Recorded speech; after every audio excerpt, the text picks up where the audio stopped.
오늘 우리에게 주시는 하나님 말씀 구약성경 1297쪽 미가 7장 7절 한 절의 말씀 봉독해 드립니다. 오직 나는 여호와를 우러러보며 나를 구원하시는 하나님을 바라보나니 나의 하나님이 나를 들으시리로다. 아멘. 환절기에 한 주간 동안 더 평안하셨습니까?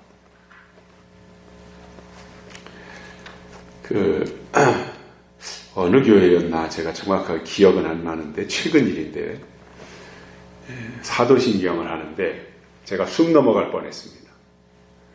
전능하사 천지를 만드신 하나님 아버지를 내가 믿사오며 이렇게 가는데 우리 같은 경우는 굉장히 빠르잖아요. 전능하사 천지를 만드신 하나님 아버지를 내가 믿사오며 저는 좀 빠른 거를 좋아하는데 거기는 어르신들이 많은 건지 굉장히 느려가지고 사도신경을 다 고백하고 났는데 그야말로 참 내가 이게 사도신경을 암송을 한 건가 뭐를 한 건가 잘 모르게 생각했던 적이 있습니다. 저는 물론 뭐 상황에 맞게 어르신들이 많이 계신 데서야 빨리 하면 못 따라가니까 그때그때 적절하게 상황에 맞게 가야 된다라고 하는 것에는 100% 동의를 합니다. 그러나 마지막 시대의 어떠한 흐름 있잖아요. 흐름. 교회뿐만 아니라 사회 모든 흐름이 굉장히 속도감 있게 빠르게 간다는 거예요. 노래도 그렇고 영화관에 가서 영화를 관람해도요. 제가 어렸을 때 추석 되면은 학교 운동장에 영상이 갖다 놓고 주민들 다 동원해서 상영했던 영화는 진행 속도가 매우 느려요. 그야말로 숨 넘어가는 거예요. 근데 지금은요. 영화가 느리게 진행이 되면 아무도 그 영화 안 봅니다. 요즘 영화를 보면 특징이 뭐냐? 매우 빠르게 모든 상황이 전개된다는 거예요. 그래서 이 시대는 뭐냐? 빠른 시대입니다. 인터넷 같은 것도요. 얼마나 속도감 있게 빨라요. 지금 이 시대는 느리면 도태됩니다. 느려가지고는 살아남지 못합니다. 찬송도 빠르게 부르는 시대가 돼야 되고 모든 사회 구조가 그래요. 그래서 그 전에 목사님들은 설교하실 때도 이게 말이 느릿느릿했어요. 근데 지금은요, 느리게 하면 다 좋을지 누가 안 들어요. 그래서 설교도 매우 이 언어 구사가 빠르게 되고 있는 시대예요. 저도 빨랐는데 이제 환갑이 넘어가면서 좀 느려지고 있다. 그런 생각을 합니다. 제가 왜 서두에서 이 말씀을 드리냐면 시대의 어떠한 흐름, 방향 이러한 것들을 잘 볼 필요가 있다라는 겁니다. 여러분 오늘 교회 오실 때 어떤 마음을 가지고 오셨나요? 어떤 분들은 주일 아침이 되면 아니 벌써 주일이네 이렇게 생각하면서 에이, 교회 가야지 이렇게 습관적으로 반응한 분들이 있습니다.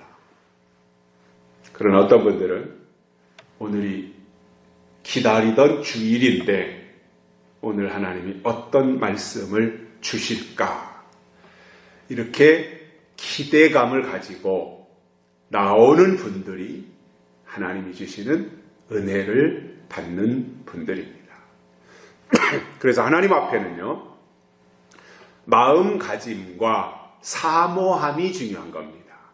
내 몸이 예배의 장소에 가는 건 당연한 거지만 건성 몸만 갔다 오는 것보다 그건 별 의미가 없고 더 중요한 것은 하나님을 향한 사모함 그리고 내게 오늘 어떤 말씀을 주실까에 대한 기대감 이러한 것들을 가지고 나가는 것이 중요하다라는 의미입니다. 맹모 삼천지교라는 말이 있습니다. 아마도 우리나라의 엄마들만큼이나 자식 교육에 남달랐던 맹자 어머니에 대한 이야기, 그가 어떻게 환경을 바꿨는가, 자식 교육을 위해서. 그래서 3번 이사했다라는 이야기입니다. 맹모 삼천지교. 처음에는 공동묘지 근처에서 살았다는 거지요. 그러다 보니까 맨날 죽은 사람 장사 지내는 것에 영향을 받잖아요. 그러니까 곡하는 신용을 집에 와서는 그 신용만 내고 있으니까 맹자의 어머니가 안 되겠다, 그렇게 생각을 하고는 이사를 갔습니다. 이번에는 시장 근처로 갔어요. 사람들이 많이 몰려있는 시장 근처로 갔더니 장날마다 아니면 장이 설 때마다 상인들이 물건을 팔기 위해서 소리 지르는 것이 있잖아요. 또는 물건을 팔기 위해서 모인 사람들 속에 뭔가 서비스 차원에서 각설이 타령도 할 수 있을 거고, 그러다 보니 그런 영향을 또 금세 받아가지고 흉내내기를 시작하는 겁니다. 장사꾼들의 흉내를 내기 시작하는 겁니다. 그래서 여기도 아니다 라고 생각하고는 그 아들을 데리고 서당 근처로 이사를 갔더니, 그때 가서 드디어 글을 읽고 천자문을 흉내내기 시작하면서 공부를 했다는 거지요. 자, 환경이 그만큼 중요하다는 말입니다. 어떤 상황에서는 환경을 바꿔주는 것이 어떠한 근본 대책보다도 더 중요할 수가 있는 겁니다. 그래서 사람은요, 무엇을 듣고 무엇을 바라보느냐에 따라서 직간접적으로 영향을 받기 때문에 삶에 영향을 받는 거예요. 특히 여기서 겨냥한다, 오늘 제목이 겨냥하는 건데, 하나님을 겨냥하라인데, 이 겨냥한다고 하는 것은 주의력을 가지고 집중해서 뚫어지게 바라본다라는 의미예요. 그래서 하나님을 향한 우리의 시선이 이렇게 하나님을 주목하고 겨냥해야 된다라는 겁니다.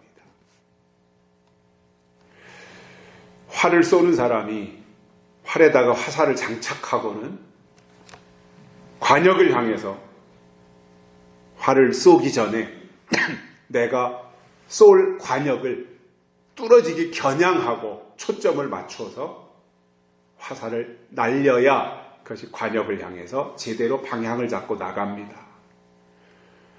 그런데 활을 잡은 사람이 방향 감각도 없이 화살은 장착을 했는데 목표도 없이 아무렇게나 쏜다면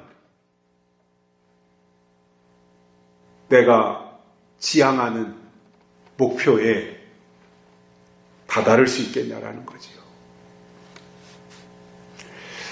사람은 보는 것이 중요한데 세상을 바라보며 산다면 그는 세상 사람입니다. 그러나 하나님을 바라보며 사는 사람은 하나님의 사람인 것입니다. 자, 오늘은 우리가 약속의 사람으로서 어떻게 하나님을 주목하고 하나님을 겨냥하며 신앙생활을 해야 되는지에 대해서 3가지를 깨닫고 은혜를 받겠습니다. 첫째로, 우러러 보아야 됩니다. 하나님의 사람은 하나님을 우러러 보아야 됩니다. 제가 이 우러러 본다라고 하는 이 성경에 나오는 이 단어를 더 정확하게 이해하기 위해서 사전을 찾아봤습니다. 우러러 본다는 것이 뭔가 찾아보니 이렇게 설명했습니다.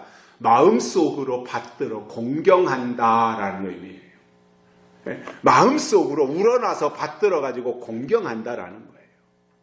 이게 우러러 보는 것이에요.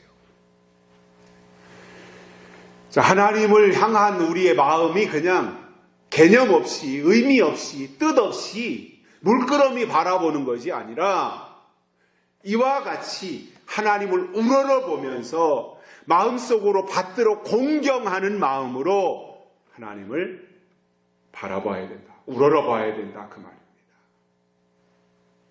근데 이 우러러 본다고 하는 것은요, 굉장히 자발적인 단어입니다. 누가 시켜서 억지로 하는데 우러러 보는 것이라고 쓰지 않아요. 강제로 동원해가지고 강제로 소집해가지고 누군가를 찬양하라고 할 때 그것을 우러러본다고 단어를 사용하지 않는 겁니다. 억지로 하는 것이 아니라 자발적으로 마음속에서 우러나서 생긴 마음이 우러러보는 것입니다. 우리나라의 역사를 보면 나라가 위태로울 때 등장해서 나라를 구한 분들, 그 위인들을 향해서, 그 영웅들을 향해서 국민들이 가지는 마음이 우러러보는 마음이에요. 그 상황에서 그 어려운데 어떻게 나라를 이렇게 구출할 수 있었겠는가, 그 마음을 가지는 거죠. 예를 든다면 대한민국을 일제 식민지에서 해방되자마자 건국을 하면서 성경을 바탕으로 해서 신앙의 토대 위에다가 대한민국을 세운 건국 대통령 이승만 이 대통령이라든가, 일본의 공격 앞에서 위태의 임진왜란 당시에 그 상황에서 나라를 구한 이순신 장군이라든가, 이런 분들을 향해서 국민들은 얼굴을 본 적도 없지만 공경하는 마음을 가지는 것처럼 하나님을 향해서도 우리의 마음 깊은 곳에서 우러러보는 마음을 가져야 된다, 그 말이에요. 하나님은 천지를 창조하신 분이시죠. 이 말은 무슨 말이에요? 하나님이 천지를 창조하셨다, 이 말은 뭐예요? 하나님이 주인이시다, 그 말이에요. 그래서 그 하나님은 이 땅의 어떤 것과도 비교할 수 없을 만큼 거룩하시고 위대하신 분인 것을 제대로 안다면 그 하나님을 우러러보게 되어 있습니다. 그 하나님이 우리를 살리기 위해서 독생자 예수 그리스도를 이 땅에 보내시고 십자가에 달려 돌아가시게 하기까지 우리를 사랑하신 것을 안다면 높이 받드는 마음은 당연한 것입니다. 그 하나님께서 예수님을 죽은 자 가운데서 살리시고 하늘로 이끌어 올리신 이후에 처소를 예비하면 다시 오셔서 이 세상 나라를 우리 주와 그 그리스도의 나라로 만드실 계획을 가지고 그 일을 실행하고 계시다고 하는 것을 깨닫는다면 그분 앞에 복종하고 그분에게로 존경심을 가지고 나아가서 높여드리는 것이, 우러러보는 것이 마땅한 일이라는 것입니다. 그래서 우리가 하나님을 우러러본다고 하는 것은 하나님이 누구신지, 그리고 하나님이 하신 일이 무엇이며 앞으로 하나님이 하실 일이 어떤 것인지를 성경을 통해서 제대로 알고 있다는 증거가 우러러보는 것으로 나타나는 거예요. 그래서 우리가 정말 하나님의 사람이라면 하나님을 높여드립니다. 하나님은 왕이십니다. 하나님은 창조자이십니다. 하나님은 위대하십니다. 이렇게 하나님을 높이고 경외하면서 우러러보게 되어 있고, 그 하나님을 우러러보는 자는 그분이 주신 말씀을 가장 소중히 여기며 그 말씀을 높여드리는 것으로 반응하게 되어 있다는 거예요.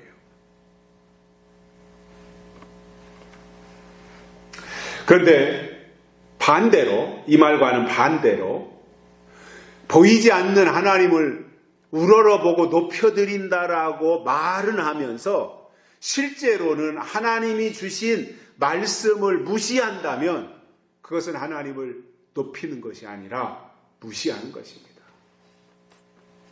그래서 정말 하나님을 우러러보는 사람은 먼저 하나님의 말씀이 기록된 성경을 가장 소중히 여기고, 그 말씀을 우러러본다고 하는 것은 그 말씀을 주신 분을 우러러보는 것이고, 그래서 창세기부터 요한계시록까지 모든 말씀을 다 하나님의 말씀으로 인정하고 받아들이고 믿고 나아가는 이 모습이 하나님을 우러러보는 태도인 것입니다. 어떤 것은 받아들이고 어떤 것은 거부하는 것이 아니라, 내 생각에 맞는 것은 받아들이고 내 생각과 다른 것은 뿌리쳐버리고 거부하는 것이 아니라, 정말 하나님이 주신 것을, 말씀을 통해서 우리에게 주신 것을 소중히 여기는 거예요. 그래서 우리가 말씀을 소중히 여기는 자는 말씀을 주신 분도 소중히 여기는 거예요.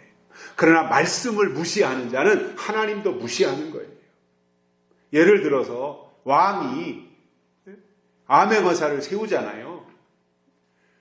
그래서 왕이 대신 가서 팔도 강산을 돌아다니면서 다 이렇게 방문을 하고 순회를 하고 만나서 면담도 하고, 그 지역이 어떻게 돌아가고 그 지역에 어떤 문제가 있고 개선해야 될 게 무엇이고 이런 것들을 왕이 다 듣고 해야 되는데, 왕이 경복궁을 비우고 나갈 수는 없잖아요.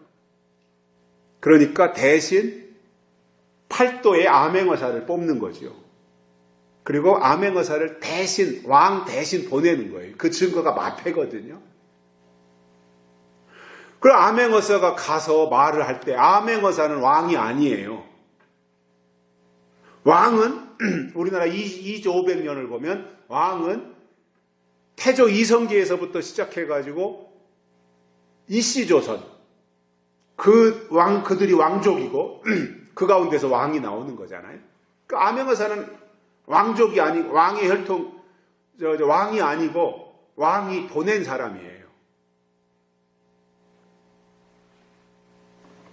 그런데 왕이 가서, 어느 고을에 가서 왕이 나에게 이런 말을 해서 이 고을로 보냈다라고 사또에게 말을 했더니, 그 사또가 그 암행어사의 말을 무시한다는 것은 뭐예요?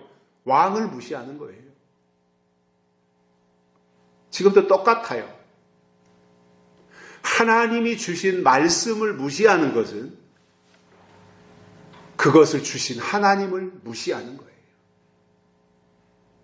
그래서 우리의 신앙 생활을 하는 데 있어서 가장 중요하게 비중을 둬야 되는 것이 뭐냐면, 하나님이 우리에게 주신 말씀, 특히 기록된 성경, 그 속에 담겨진 하나님의 뜻에 대해서 우리가 어떻게 반응하고 어떻게 받아들이며 살아가고 있는가라고 하는 이 부분인 겁니다.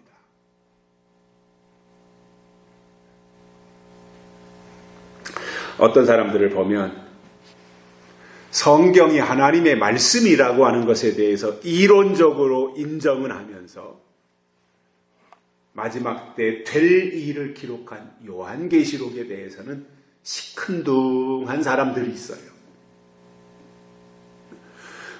말로는 66권은 다 하나님의 말씀이다 이렇게 말을 해요. 그런데 세부적으로 들어가서 요한계시록에 가면은 에이 하고 시대에 뒤떨어진 사람들, 이단들이나 계시록을 하는 것으로 사람들이 착각하고 있는 거예요. 보통 문제가 아닌 겁니다. 66권이다 하나님의 말씀이다라고 말을 했다면 요한계시록에 가서도 계시록도 하나님의 말씀이라고 인정을 해야 되는 거예요. 그런데 오늘날 많은 사람들이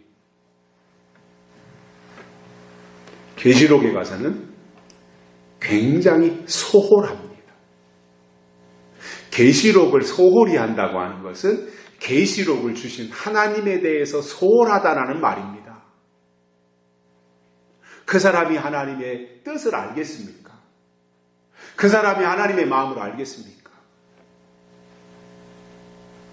뭔가 집착은 아니더라도 그 말씀에 대해서 몰두해가지고 몰입해서 그 말씀 속에 담겨진 하나님의 뜻을 깨닫기 위해서 노력할 때 거기에 계시록 속에 숨은 하나님의 뜻을 그에게 알려주시는데 소홀해가지고 아무것도 거기서 알고자 하는 노력이나 도전이 없다면 그가 어떻게 계시록을 깨달을 수 있겠습니까? 그렇기 때문에 저는 제가 직접 들은 말이기도 하거든요. 이 말은 계시록을 한다니까. 그때는 제가 군대에서 제대한 지 얼마 안 됐을 때예요. 제 아버지께서 말세와 대환란이라고 하는 책을 막 쓰시고 이제 출판사에서 그 책이 나올 무렵 원고 정리를 다 끝내고 출판사에도 넘겨서 출판사에서 인쇄하고 이제 마지막 교정을 볼 때 아마 제가 아버지 모시고 같이 갔던 것 같아요. 출판사에. 그때 거기에서 일을 보던 어떤 장로님이 아버지는 가서 교정을 보고 계신데 제가 사무실 앞에 앉아 있는데 그 장로님이 그러시더라고 저한테. 제가 잘 아는 분이에요. 그걸. 저한테 하는 말이 뭐냐. 에이 지금이 어느 시대인데 요한계시록을 해. 사람들이 요한계시록 책 쓰면 누가 보겠어? 제가 그 얘기 들으면서 되게 기분 나빴어요. 아버지는 지금 계시록을 자기 출판사에다 맡기고 거기서 교정을 보고 계신데 저한테 계시록에 대해서 무시한다고 하는 것은 제 아버지를 무시한 거고 또 그 책을 무시한 거고 더 나아가 하나님을 무시한 거잖아요.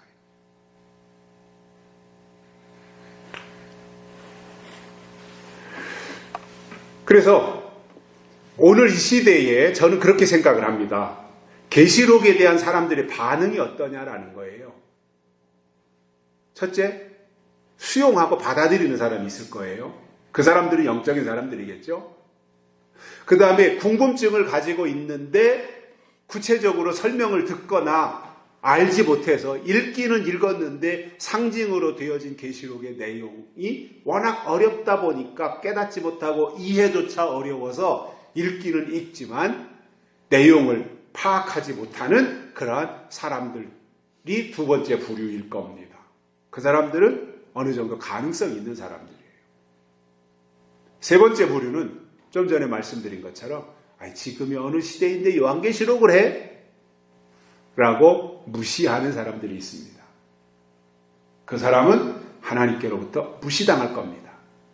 네 번째 부류는 이단들입니다.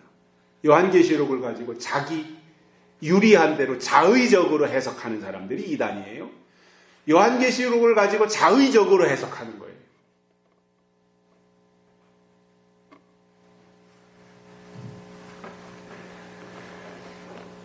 정말 하나님을 우러러보는 태도가 뭐냐면 계시록을 소중히 여기는 겁니다. 요한계시록도 창세기와 똑같이 출애굽기와 똑같이 마태복음과 똑같이 비중을 두고 66권이 다 하나님의 말씀이라고 인정을 한다면 요한계시록에 대한 부분들도 거기에 걸맞게 똑같이 비중을 두고 요한계시록이 하나님의 말씀이라고 하는 그러나 장차 될 일, 마땅히 될 일, 반드시 속히 될 일로 기록되어진 예언의 말씀이다 라고 하는 것을 인식하는 정도가 돼야 하나님을 우러러보는 태도라는 것입니다. 그러므로 여러분 하나님을 변함없이 우러러보시기를 바랍니다. 삶이 어렵더라도 때로는 곤경에 처했을 때라도 내 마음대로 되지 않더라도 또는 때로는 욥과 같이 극심한 고난 가운데서 시달리게 될지라도 한결과 같은 마음으로 하나님을 겨냥하며 하나님을 바라보고 살자 이 말입니다. 두 번째로는 하나님을 바라보아야 된다 그 말씀을 하셨어요. 우러러볼 뿐만 아니라 바라보아야 되는 거예요. 우러러본다고 하는 것은 존경심으로 높이 받드는 거라면 바라본다라는 것은 뭐예요? 방향을 거리로 정하는 거예요. 방향입니다. 제가 가끔씩 말씀을 드리죠. 신앙생활은요, 방향을 어디로 하느냐에 대한 결정이에요. 그래서 신앙생활은 방향을 정하면 그때부터 시작되는 거예요. 그래서 빨리 가는 게 중요한 것이 아니라 그랬죠, 제가. 신앙생활은 속도가 중요한 것이 아니라 방향이 중요하다 그랬어요. 이건 제가 깨달은 거예요. 제가 어느 책에 나오는지도 몰라요, 저는 그런 말이. 제가 오래전에 터득한 거거든요. 시한부종말론을 말하고 빨리빨리 어디로 가자 그러고 할 때 제가 기도하는 가운데서 가만히 깨달은 것이 그거야. 신앙은 속도가 중요한 것이 아니라 방향이 중요하구나. 아무리 빨리 갔는데 엉뚱한 데로 가봐요. 그게 무슨 의미가 있어요? 그게 시한부종말론이 그거거든요. 속도를 강조해요. 그래서 정상적인 계시록을 성경을 근거로 해서 주장한다면 저는 속도가 아니라 방향이라고 생각을 해요. 방향이 맞으면 한 발짝 늦어도 별 문제가 되지 않아요. 그런데 방향이 잘못되면 아무리 빨리 달려가도 그것은 의미가 없는 겁니다. 우리 기독교 신앙은 십자가를 바라보며 하나님을 쳐다보는 것이고 하나님이 보라고 하신 것을 바라보는 것. 이게 바로 우리의 신앙입니다. 출애굽에서 광야에 나온 이스라엘 백성들이 불평을 합니다. 왜 너만 해먹냐? 우리도 하자. 아론을 향해서 원망을 합니다. 모세를 향해서 불평을 합니다. 그러다가 그들이 불뱀에 물려서 죽어가기 시작합니다. 그때 모세가 하나님께 기도합니다. 하나님, 어떻게 해서 우리가 광야에 나왔는데 여기서 우리가 다 죽는다면 이방인들이 볼 때 어떻게 생각하겠습니까? 그러니 우리를 좀 살려주십시오. 모세가 하나님께 간구했을 거 아니에요? 그때 하나님께서 주신 응답이 그러냐? 그러면 장대 끝에다가 놋뱀을 매달아라. 놋뱀을 만들어가지고 장대 끝에 매달고 사람들에게 말해라. 너희가 불뱀에 물려 죽어가다가도 장대 끝에 매달린 놋뱀을 쳐다만 보면 사니까 놋뱀을 쳐다보거라. 이렇게 사는 법을 주신 겁니다. 그래서 아무리 불뱀에 물렸어도 놋뱀을 쳐다보면 사는 이것이 하나님의 약속이고 하늘의 법이었던 거예요. 특별히 뭔가를 해서가 아니에요. 바라만 보면 된다는 거예요. 쳐다만 보면 된다는 거였죠. 예수님이 초림하신 이후에는 십자가에 달려 돌아가시면서 우리를 살리는 법을 주셨습니다. 그때부터는 십자가를 바라보는 것이 믿음입니다. 이것이 마지막 때가 되면 요한계시록이 기록된 예언의 말씀을 통해서 새하늘과 새 땅을 바라보나니 그랬습니다. 베드로가 그런 고백을 하지요. 새하늘과 새 땅을 바라본다. 이것이 하나님의 사람들이고요. 이들이 하나님 보시기에 합당한 종들입니다. 그러므로 사람들의 눈을 덮고 있는, 특히 신앙인들의 눈을, 영적인 눈을 덮고 있는 눈에서 비늘이 떨어져서 하나님의 약속이 보이고 하나님이 지시하시는 곳이 어디인지를 볼 수 있는 사람들이 하나님의 사람이기 때문에 어떤 경우도 하나님을 바라보며 사는 하나님의 종들이 돼야 되겠다, 그거예요. 어떤 경우도 시선을 뺏기지 않고 하나님을 바라보는 사람이 하나님의 사람이라는 거예요. 그런데 반대로 미혹이 뭐냐면 하나님이 사라지고 사람이 크게 보이고 세상이 멋있게 보이며 물질이 우러러 보이는, 이것은 이미 마음을 뺏긴 사람입니다. 신앙을 도둑 맞은 사람입니다.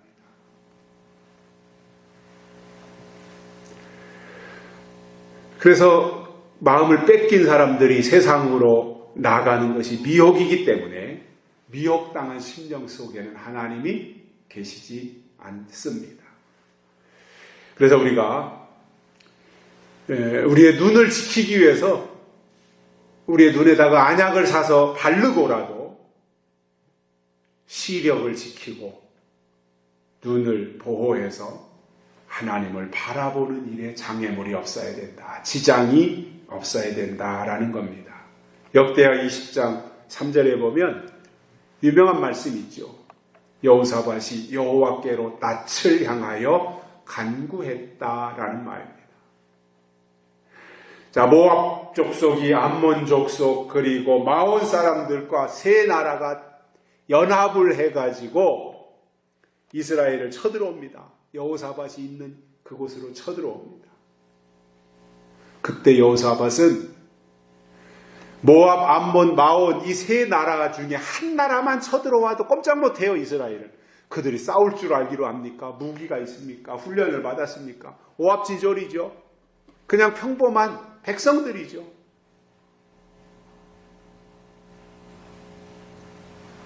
그런데 세 개의 나라가 그것도 훈련된 군인이 있는 무기가 있는 이 사람들이 군대가 동맹을 해가지고 이스라엘이 모여있는 여호사밧이 있는 곳으로 쳐들어왔을 때 여호사밧은 요동하지 않아요. 동요하지 않고 그리고 도망가지도 않았고 하나님을 바라보면서 간구했습니다. 그 마음이 중요했던 거예요. 기도한다는 것은 뭐예요?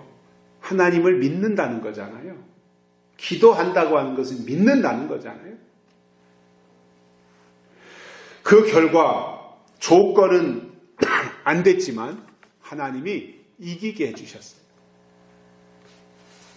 그래서 하나님 중심의 신앙은 사람을 보는 것이 아니라 언제나 하나님만 바라보는 겁니다.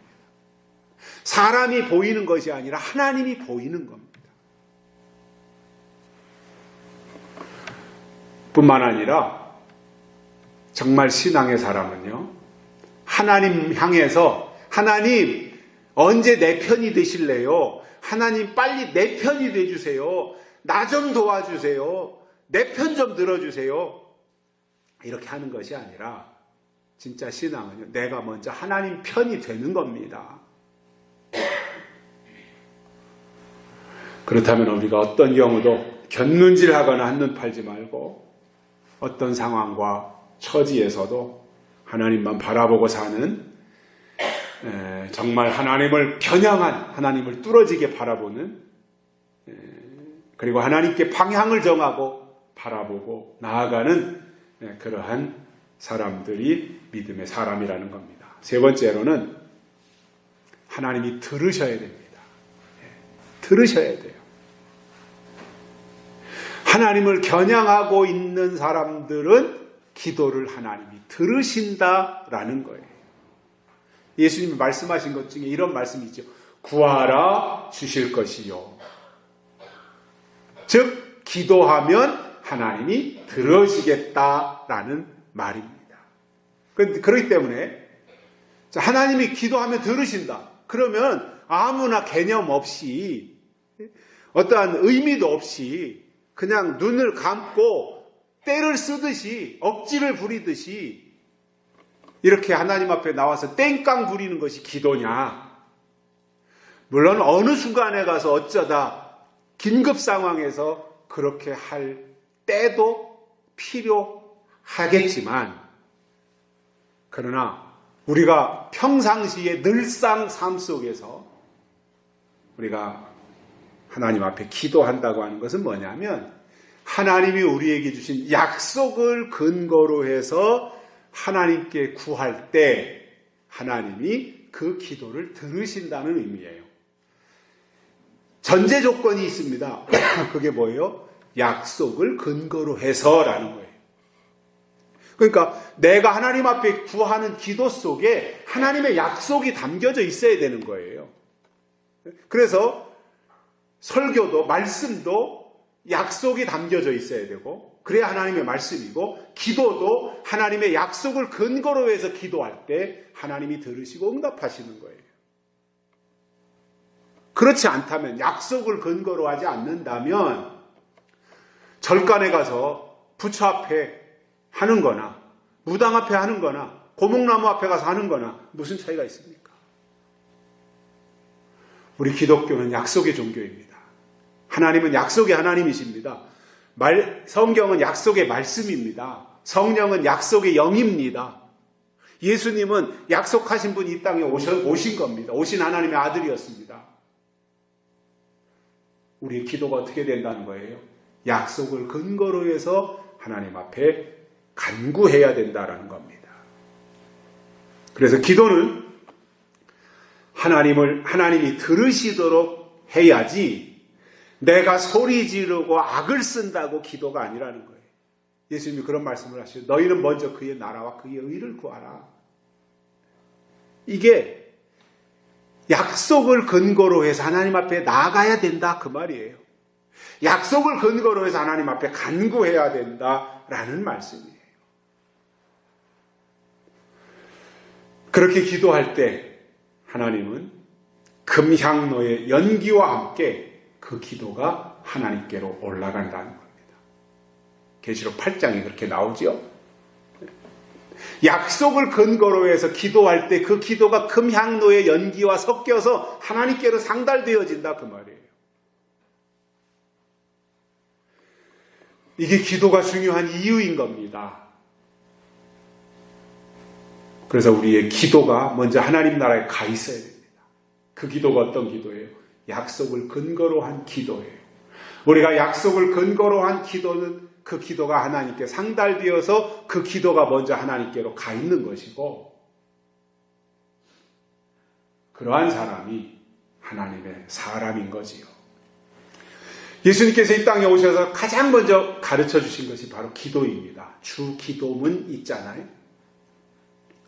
그리고 하나님의 사람들에게 주신 가장 큰 무기도 기도였습니다. 그리고 기도한다고 하는 것은 하나님을 믿는다는 것이고, 믿는 자들의 가장 강력한 무기, 강타할 수 있는 강력한 무기가 바로 기도라는 거죠.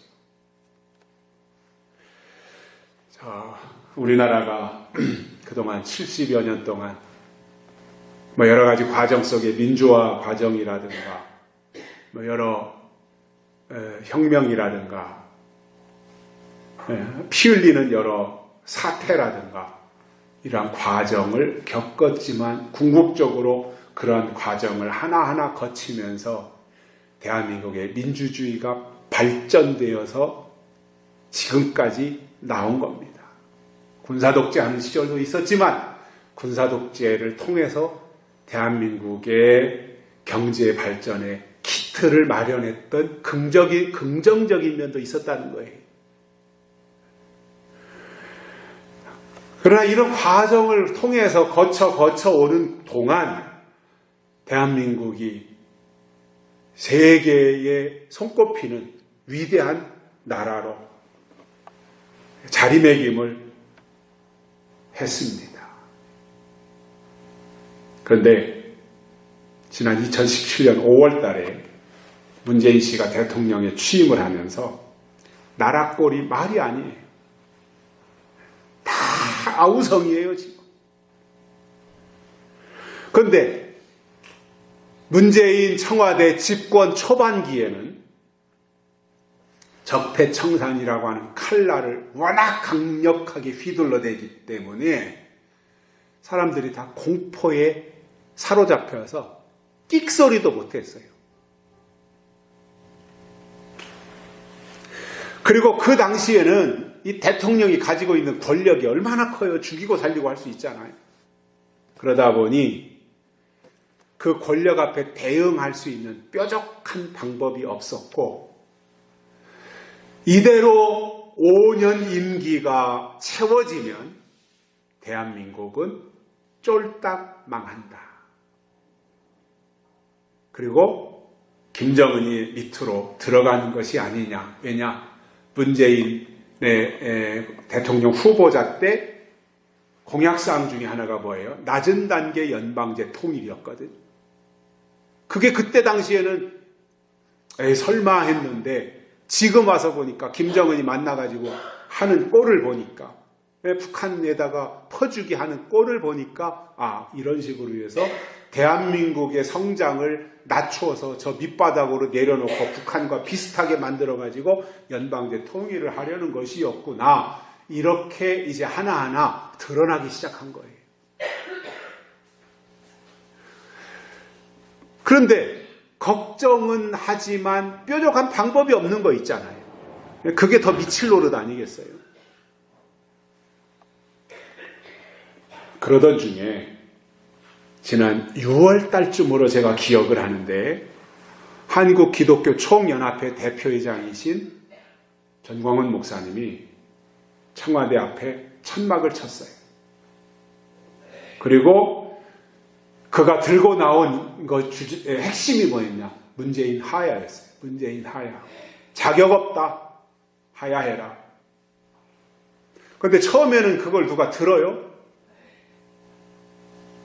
그런데 시간이 지나서 2달, 3달 이렇게 지나가면서 분위기가 바뀌기 시작했습니다.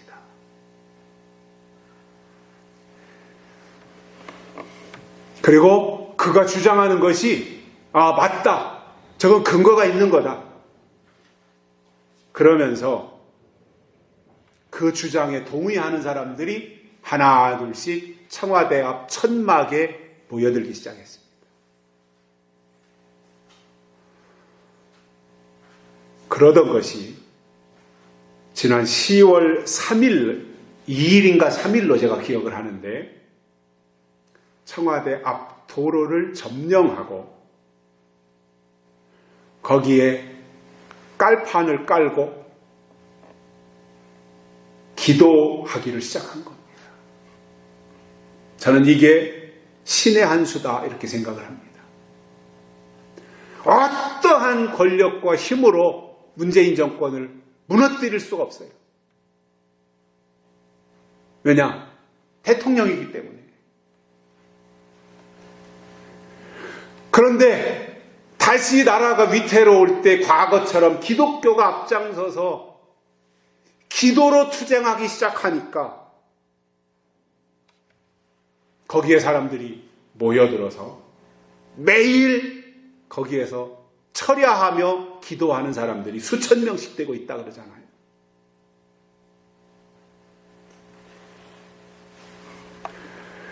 그리고 신앙생활 하지 않는 분들까지 또 불교도들, 천주교도들까지 문재인 하야운동에 호응하면서 1000만 명의 서명을 받았어요. 문재인 하야 1000만 서명이 채워졌어요. 이제 2000만 명으로 늘린다 그러더라고요. 그러니까 정치인들도 무서워가지고 뒤로 슬금슬금 물러나서 할 말도 못하고 반응을 나타내지 못하다가 전광훈 목사님이 저렇게 앞장서서 투쟁을 하는 모습을 보면서 국민들이 호응하기 시작했고 거기에 탄력을 받아서 희망이 생기고 교회가 나서서 기도하기 시작하니까 점점 더 거기에 힘이 붙더라는 거예요.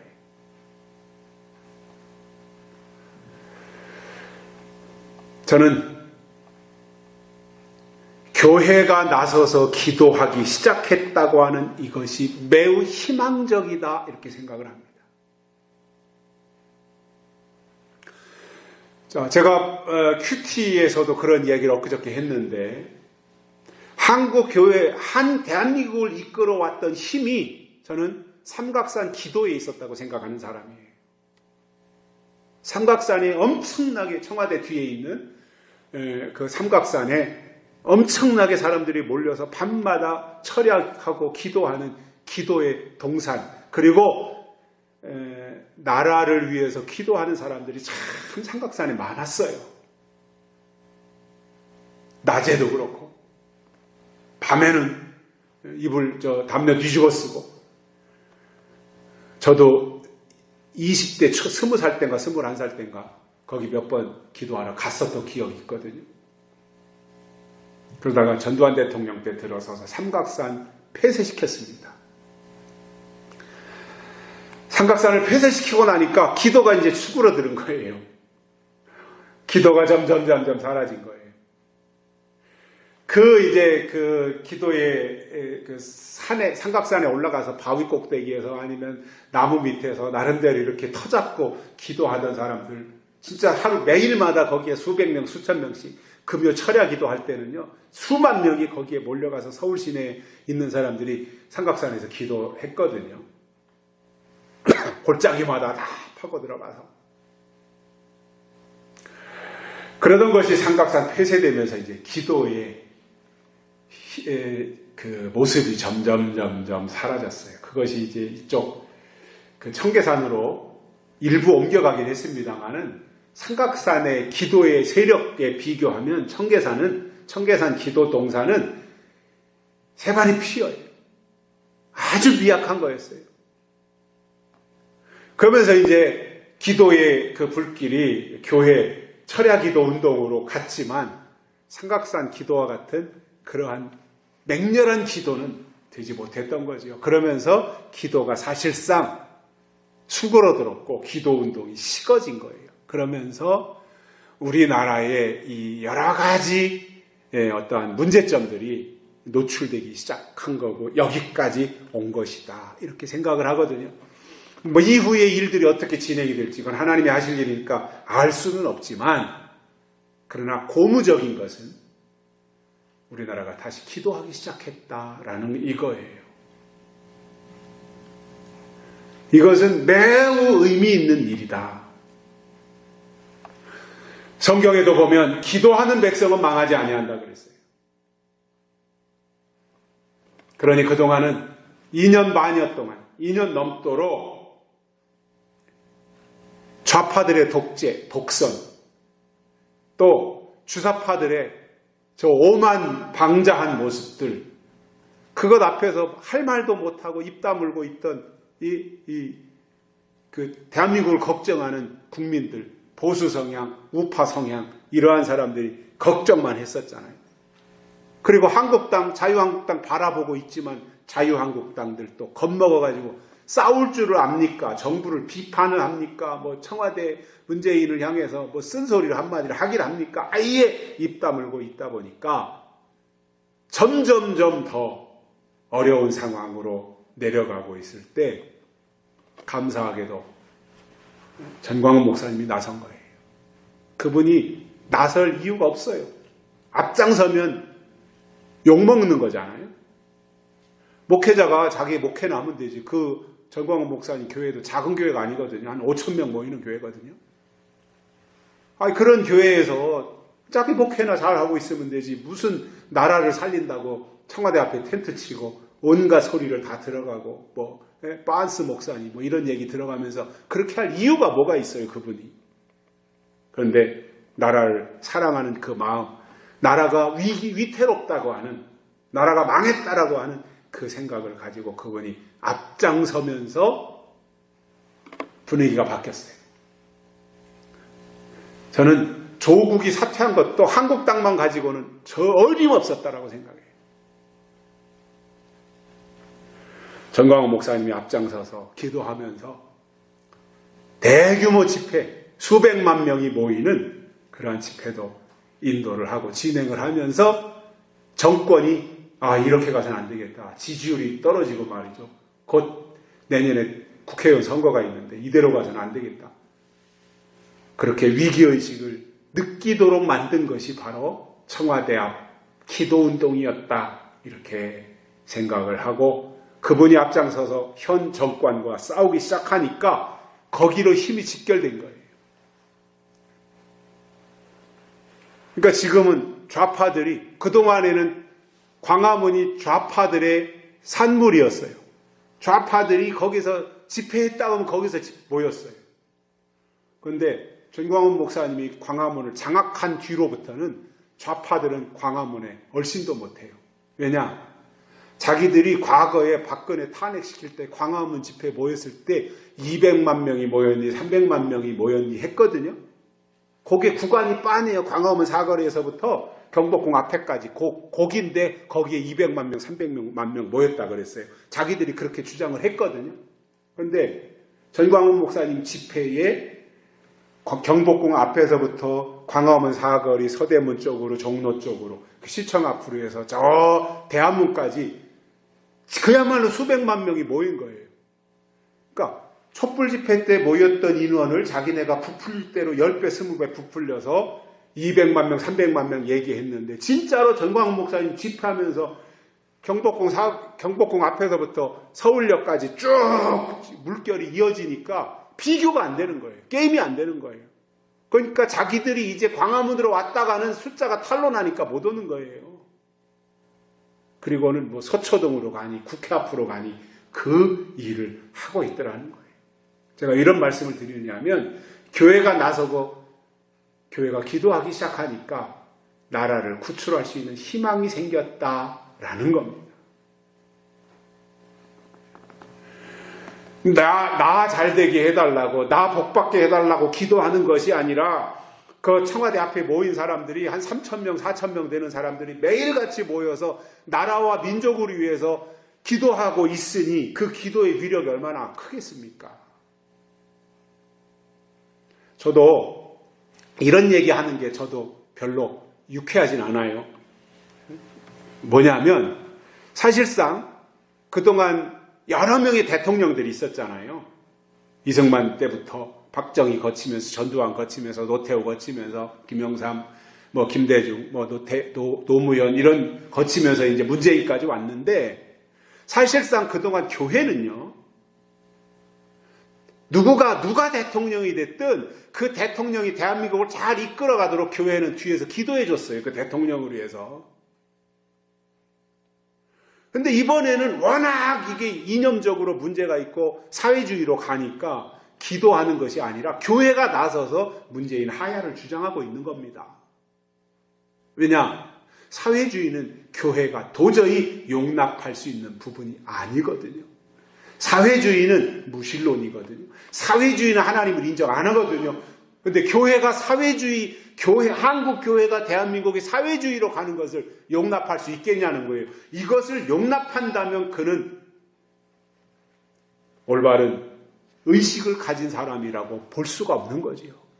다른 것은 용납하더라도, 다른 것을 허용하더라도 사회주의로 가는 것은 허용할 수 없는데 문재인 씨는 대한민국을 사회주의로 이끌고 가고 있다고 하는 것을 깨닫고는 이제 눈치챈 거지요. 그리고는 이것을 막기 위해서 교회가 앞장섰다라는 거예요. 그리고 기도하기 시작했다. 나에게 복 주세요. 이 기도는 하나님이 응답 안 하시지만 나라를 위해서, 국민을 위해서, 국가를 위해서 이 나라가 어떤 나라예요? 욕단족속이잖아요. 하나님이 마지막 일에 쓰실 그러한 나라이잖아요. 이 나라를 위해서 깨어있는 국민들이 나서서 아니 누가 돈 준다고 일당 10만 원씩 준다고 청와대 앞에 그 노상에 가가지고 거기에다가 얇은 이 돗자리 하나 깔고 담요 하나 뒤집어 쓰고 거기서 기도할 사람이 누가 있어요? 새벽 이슬 맞아가면서.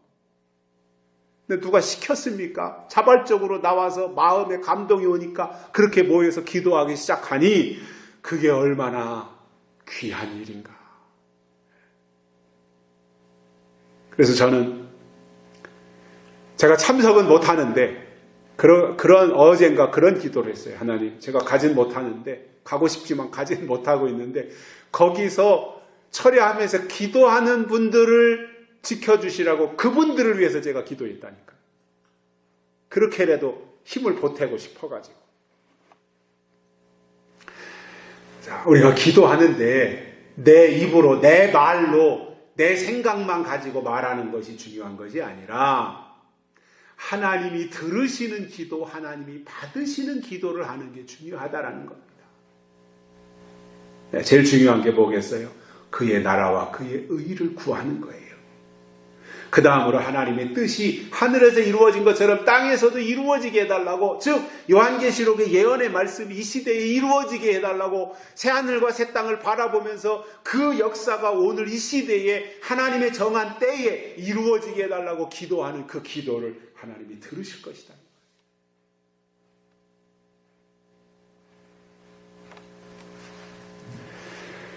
결론으로 하나님이 원하시는 신앙은 잘 나갈 때뿐만 아니라 곤경에 처했을 때, 어려움에 빠져 있을 때라도 변함없이 하나님을 겨냥하는 것입니다. 하나님을 주목하는 것입니다.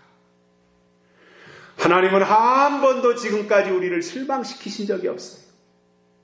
하나님은 지금까지 한 번도 하나님이 하신 말에 변덕을 부린 적이 없어요. 그렇기 때문에 그 하나님을 우리는 100% 믿어도 손해볼 일이 없다는 말이에요. 그래서 한결같은 마음으로 하나님을 우러러보고 하나님을 바라보면서 하나님이 듣고 응답하시는 기도를 하나님께 올려드릴 수 있는 그러한 믿음의 사람들이 되시기를 주의 이름으로 축복합니다. 살아계신 하나님 아버지 감사합니다. 오늘 우리를 불러주시어 하나님의 말씀을 듣게 해주셔서 감사를 드립니다. 우리가 어떤 경우도 하나님을 겨냥하기를 원합니다. 하나님을 우러러보고 하나님을 바라보면서 하나님이 받으시는 기도, 응답하시는 기도를 하나님께 올려드리는 저희들 되게 해 주옵소서. 다시 오실 예수님의 이름으로 간절히 기도드리옵나이다. 아멘. 찬송가 486장